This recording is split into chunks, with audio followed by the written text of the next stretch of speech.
Hello students, कैसे हैं आप सब लोग। आई होप आप लोग अच्छे होंगे, अच्छे से पढ़ाई कर रहे होंगे।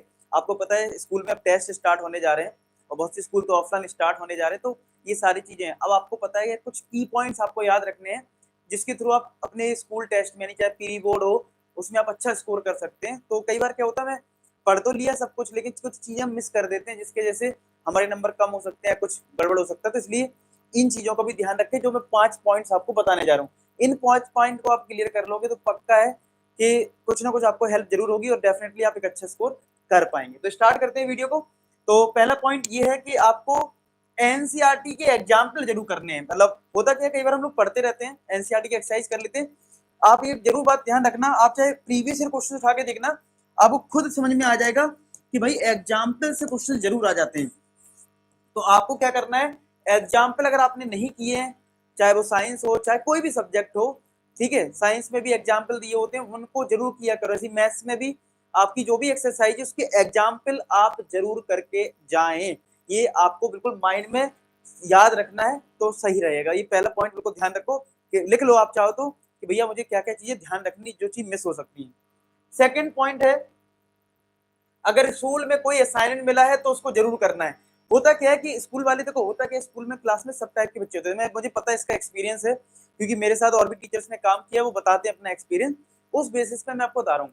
होता क्या है, स्कूल में हर टाइप का बच्चा होता है। कोई बहुत अच्छे नंबर लाता है, कोई फेल होने की उसमें आ जाता है।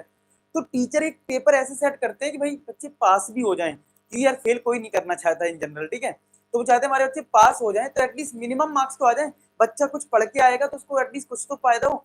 तो जो टीचर असाइनमेंट देते हैं उनका एक पर्पज होता है कि बच्चा अगर ये असाइनमेंट करके आ गया ना तो एटलीस्ट पास तो हो जाएगा। और उसमें से काफी क्वेश्चन सीधे सीधे मिल जाते हैं देखने को। तो वहां से अगर आपको सेम क्वेश्चन मिल जाएंगे तो डेफिनेटली आप एक अच्छा स्कोर कर पाओगे। दूसरा, आपका टाइम सेव होगा। जब क्वेश्चन रट रट आ जाता ना, अच्छा जो करके गए वही आ गया सेम, तो आपको टाइम बहुत सेव होता है, क्योंकि वो क्वेश्चन हार्डली 5 मिनट लेगा और क्वेश्चन सॉल्व हो जाएगा। और अगर आप पहली बार उस क्वेश्चन को अटेम्प्ट कर रहे हो तो थोड़ा सा टाइम ज्यादा लगता है। तो इसलिए आपको अगर स्कूल से कोई असाइनमेंट मिला है तो समझ जाना उससे कुछ ना कुछ जरूर आएंगे, चाहे किसी भी सब्जेक्ट को, चाहे वो इंग्लिश का हो चाहे वो एसएसटी का हो, कुछ भी है तो आप उसको जरूर करें। मतलब ऐसे होता है ना, स्कूल में जो होमवर्क देते हैं, असाइनमेंट देते हैं, आप ये मत सोचना इसको बस करके भेजना है, ठीक है, वो तो करके भेजना ही है, साथ के उसको सीरियस लो, उसमें से क्वेश्चन जरूर आ सकते हैं, ठीक है। और मैं आपको एक चीज अपडेट कर दूं कि जो मैंने आपको टर्म 2 का ट्रैकर आपके लिए बनाया, जिसमें मैंने कोडिफिकेशन करवा, सारा सिलेबस मैंने करवा दिया है, ठीक है। तो उसमें आप देख सकते हो 2,45,000 व्यूज यानी एक महीने में हो चुके हैं। यानी कि आप लोग इतना प्यार कर रहे हैं, वीडियो सभी वीडियोस में मैं देख रहा हूँ 1 लाख पार कर चुका है, 1 लाख के आसपास है। तो इसका मतलब है कि सब बच्चे बहुत प्यार कर रहे हैं। जिन बच्चे नए हैं वो भी ट्रैकर को फॉलो करें। कहीं कोचिंग अगर ज्वाइन नहीं की है तो ट्रैकर को फॉलो करो, डेफिनेटली आप अच्छे स्कोर करो। ट्रैकर कहाँ से मिलेगा, तो मैंने आपके लिए क्लास 10 का एक सीक्रेट फोल्डर बना रखा है जिसमें सब कुछ है। ट्रैकर भी है, प्रीवियस ईयर क्वेश्चंस भी है, सीबीएसई का सैंपल पेपर भी है उसमें, और उसका सॉल्यूशन भी है पूरा, चाहे वो बेसिक का स्टूडेंट हो चाहे स्टैंडर्ड का स्टूडेंट हो, सब कुछ इसमें अवेलेबल है, ठीक है। कैसे मिलेगा, व्हाट्सएप नंबर दिया होगा, आप वहाँ पे मैसेज कर सकते हो, ठीक है। और वहाँ पे आपको थोड़ा वेट करना, कभी कभी जल्दी रिप्लाई नहीं मिल पाता है, लेकिन आप कोशिश करेंगे आपको जल्दी रिप्लाई करने का। आप लोग वहाँ पे मैसेज कर देना, आपको सीक्रेट फोल्डर मिल जाएगा। चलिए आगे हम बात करते हैं तीसरे पॉइंट पे। तो लिखा है, अगर आपके टीचर ने बोला है कि ये क्वेश्चन इंपॉर्टेंट तो उसको जरूर करना है। कई बार क्या होता है, हिंट देते हैं, ठीक है। मैं भी जैसे टेस्ट लेता हूँ कोचिंग में, तो कई बार बच्चे, मुझे लगता है ये बिल्कुल ही कुछ नहीं पढ़ते, चलो इनके 1-2 क्वेश्चन हिंट दे देते हैं, देखते हैं हिंट। कई बार बच्चे हिंट भी नहीं समझते हैं, तो टीचर बोलते हैं बेटा ये क्वेश्चन जरूर कर लेना। तुमने देखा भी होगा कई बार, कमेंट सेक्शन जरूर बताना है कि टीचर कई बार हिंट देते हैं कि देखो बेटा ये क्वेश्चन आएगा, इंपॉर्टेंट है, इतना बोलते हैं, ये नहीं बोलते पेपर में आएगा। कुछ बच्चे हिंट समझ जाते हैं, करके चले जाते हैं, कुछ बच्चे समझते नहीं है, वो ऐसे इग्नोर मारते हैं स्कूल टीचर्स को।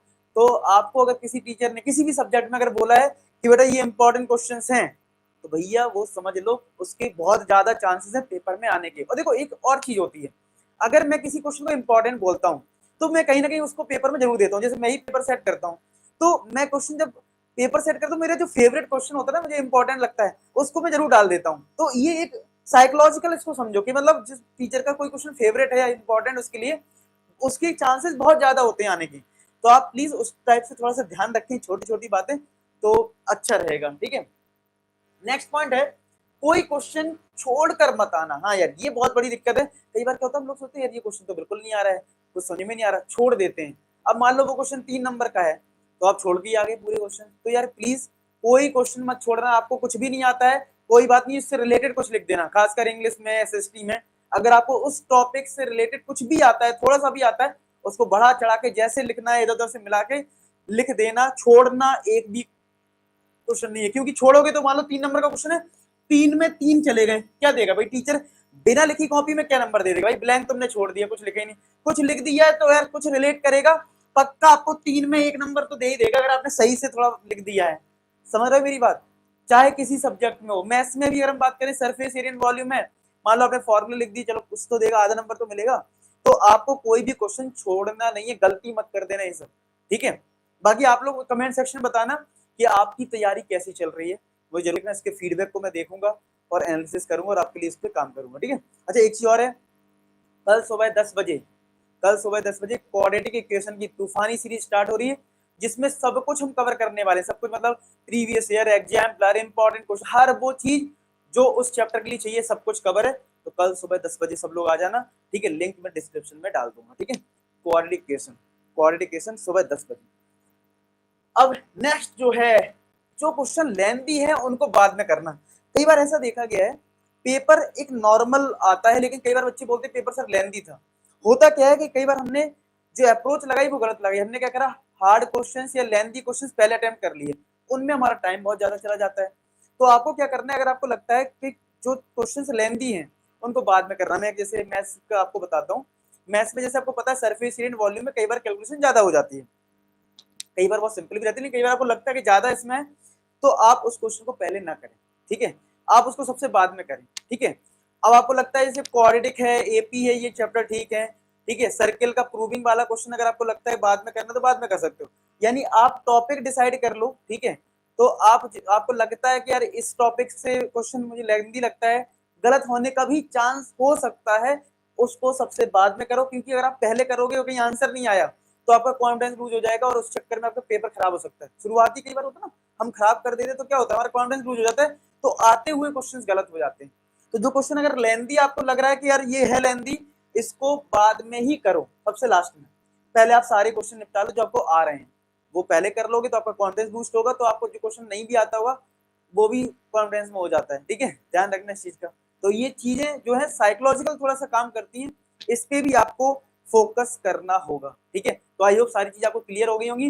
बाकी आप लोग कमेंट सेक्शन लिखना आपकी तैयारी कैसी चल रही है, और मैं तो आपको सारी हेल्प कर ही रहा हूँ पूरी तरह से, ठीक है? और टर्म 2 में फोड़ने वाले हैं, धमाल मचाने वाले हैं। पेपर आएंगे तो 1000 क्वेश्चन भी करेंगे टर्म 1 की तरह, पूरे जोश के साथ, ठीक है? फिलहाल कल मिलते हैं सुबह 10 बजे। तब तक अपना ख्याल रखें, पढ़ाई करते हैं। लास्ट में एक ही बात बोलूंगा, आप सभी सफल हो। धन्यवाद।